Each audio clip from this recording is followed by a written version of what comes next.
ಬಸವಶ್ರೀ ಪುರಸ್ಕಾರ ಶ್ರೀ ವೀರೇಂದ್ರ ಮಂಗಳಗೆ ಔರಂಗಾಬಾದ್ ಮರಾಠವಾಡ ಮಹಾರಾಷ್ಟ್ರದಿಂದ ಇವರು ಆಗಮಿಸಿದ್ದಾರೆ. ಅಧ್ಯಕ್ಷರು ಅವರ ಕುರಿತಾಗಿ ಇದೀಗ ಹೇಳಲಿದ್ದಾರೆ.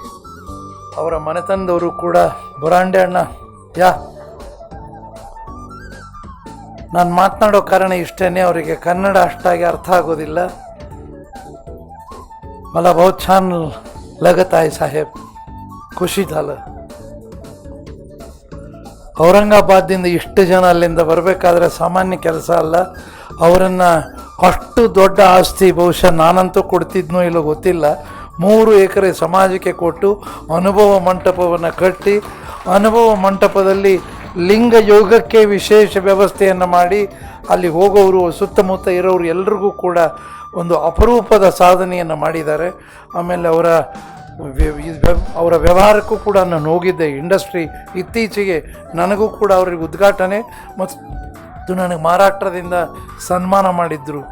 ಎಲ್ಲೋ ಕೂತು ಎಲ್ಲೋ ಏನೇನೋ ಮಾಡ್ತಾ ಇದ್ದಾರೆ, ಎಲ್ಲಿಯ ಅಮೆರಿಕ, ಎಲ್ಲಿಯ ನಮ್ಮ ಮೈಸೂರು, ಎಲ್ಲಿಯ ಹೀಗೆ ಮಂಗಳಿಗೆ ಅವರು ಇನ್ನೂ ಅನೇಕ ಜನ ಇದ್ದಾರೆ. ಮುಂದಿನ ವರ್ಷಗಳಲ್ಲಿ ದೇಶದ ಅನೇಕ ಜನರನ್ನು ನಾವು ತರುವ ಪ್ರಯತ್ನ ಮಾಡ್ತೇವೆ.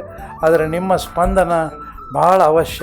ಅವ್ರಿಗೇನು ಈ ಪ್ರಶಸ್ತಿ ಅಲ್ಲ, ಬಸವ ಸಮಿತಿ ಕರೆದು ಅವ್ರಿಗೆ ಸನ್ಮಾನ ಮಾಡಿದೆ ಅಂದರೆ ಇನ್ನಷ್ಟು ಸ್ಫೂರ್ತಿಯಿಂದ ಮಹಾರಾಷ್ಟ್ರ ಪೂರ್ಣ ಬಸವಮಯವಾಗಲಿ ಅನ್ನೋದೇ ಬಸವ ಸಮಿತಿಯ ಇಚ್ಛೆ.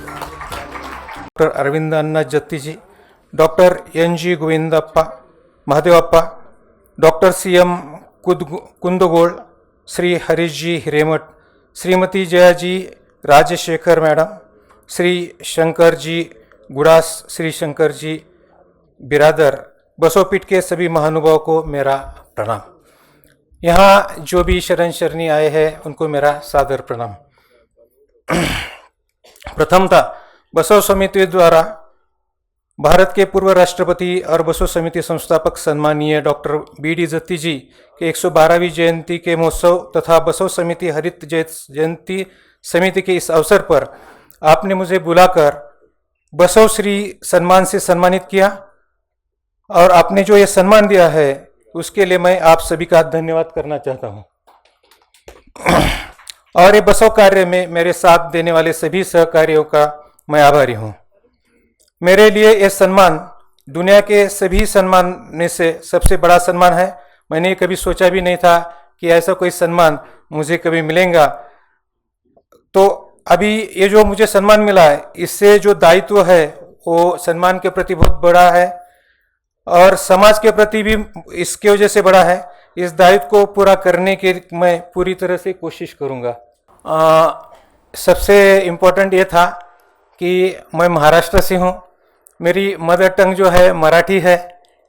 वैसे तो धर्म लैंग्वेज जो है कन्नड़ा है, मगर हमने ये कर नहीं पाया, हम सीख नहीं पाए कन्नड़ी. हम कोशिश जरूर करेंगे कि कन्नड़ा भी सीख पाए, क्योंकि इतने बड़े बड़े वक्ता यहाँ से भाषण दे रहे थे और मुझे 10% में भी समझ में नहीं आ रहा था.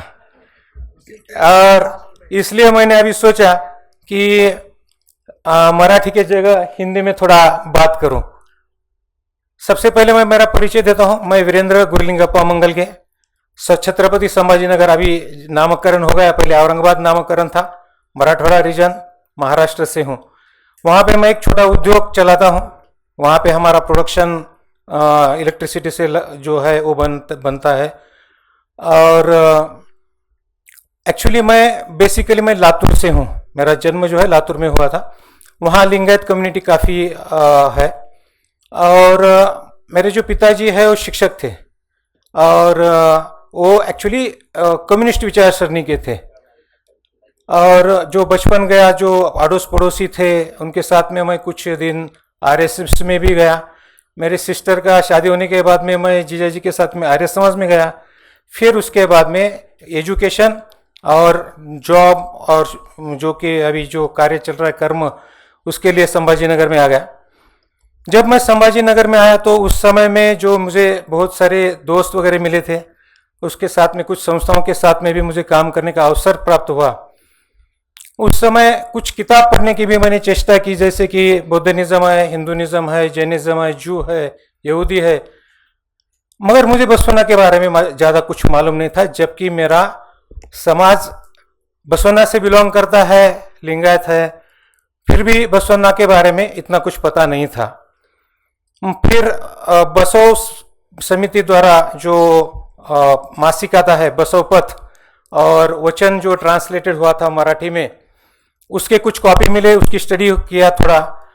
बसव परिषद के भालकी के जो संस्थान है उन्होंने बहुत बड़ा कार्य किया है इसमें, कि उन्होंने शरणियों के जितने भी साहित्य है उसको मराठी में अनुवाद किया है।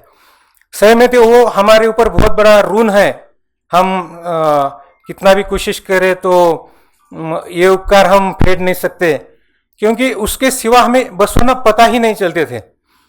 जब मैं यंग जिस कॉलेज के टाइम पे बौद्ध धर्म का थोड़ा दिमाग में चलता था कि सही मायने में ये धर्म काम करता है, मगर बसवन्ना के बारे में कब पता चला, जब ये बसव संदेश यात्रा आई, कुछ ड्रामा आ गए वहाँ पे, और बसव साहित्य मराठी में पढ़ने को मिला।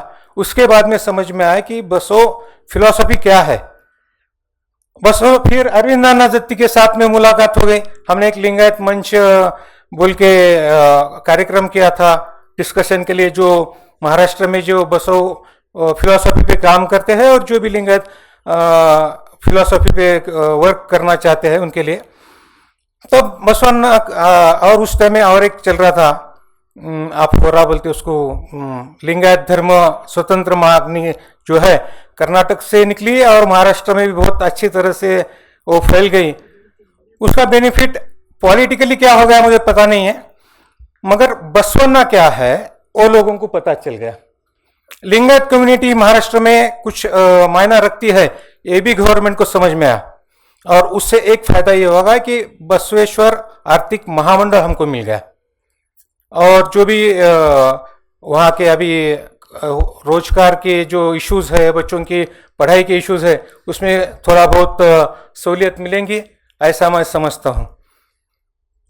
और जब बस अरविंदाना से हम मिले और अरविंदाना से हमने ये अनुरोध किया था कि आप भी लिंगायत धर्म के मूवमेंट में थोड़ा बहुत सहकार्य करिए, तो बस अरविंदाना ने हमको बोला था कि बसवन्ना किसी धर्म के लिए नहीं है, पूरे मानव जाति के लिए है।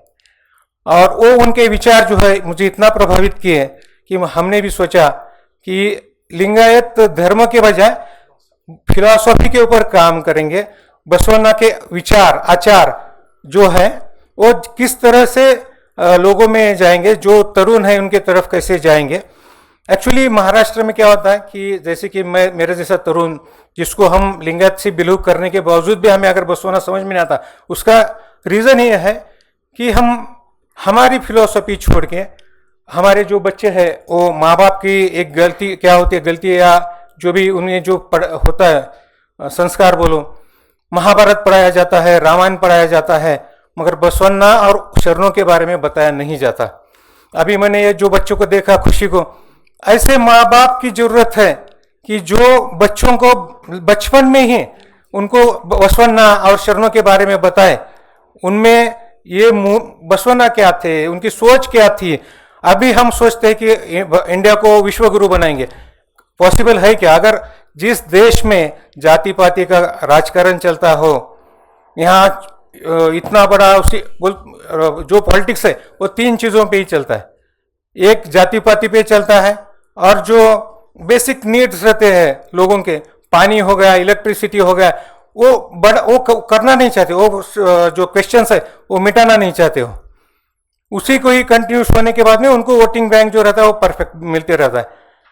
तो हमने उसी के ऊपर फोकस करके कुछ काम करने के लिए सोचा है, और उसी के प्रेरणा से एक अनुभव मंडप छोटा सा बनाया है, और उसमें जो है बसवन्ना की एक स्टेचू, जो ये स्टेचू है वो स्टेचू है वहाँ पे, वो भी ब्रांच का किया है। उसके पीछे भी एक संकल्पना थी कि पहले वो बहुत सारे तरह के स्टेचू बनते, तो हमने सोचा कि ब्रांच का स्टेचू बनाएंगे, क्योंकि ये स्टेचू बनाने के पीछे ये राज था कि आज से 5000 साल 10,000 साल हम रहे ना रहे तो भी बसवन्ना का स्टेचू करके कोई तो डिसाइड करेगा कि नहीं यार ये कोई तो महान आदमी होगा। तो मैं एक्चुअली बसव समिति को भी विनती करता हूँ कि जिस तरह से वचन अभी अलग अलग लैंग्वेज में ट्रांसलेट कर रहे हैं, तो अन्ना जी इसको भी परमानेंट ऐसा हो कि मीडिया तो क्या आज है कल नहीं रहेगा पता नहीं है, तो ताम्रपट पे या शिलालेख पे इसे वचन को करेंगे तो हो सकता है कि अगली पीढ़ी को भी पता चलेगा कभी ना कभी तो कि बसवण्णा के विचार क्या थे। और दूसरी चीज ये थी कि अभी जो है मीडिया का जमाना चल रहा है, तो बहुत सारे कर्नाटक के शरण शरणों है कि जैसे कि अभी किताब लिखते हैं, बहुत सारे साहित्य बनता है, तो उसे भी हिंदी और अंग्रेजी में ट्रांसलेटेड करके होना चाहिए। आप जो यूट्यूब चलाते हैं वो भी थोड़ा हिंदी में, मराठी लोग हिंदी समझ सकते हैं।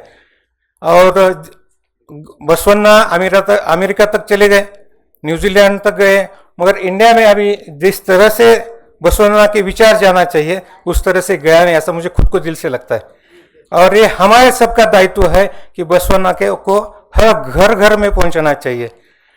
और एक बार सबका मैं धन्यवाद करना चाहता हूं कि ये पुरस्कार मुझे दिया। Thank you. जय बसवा।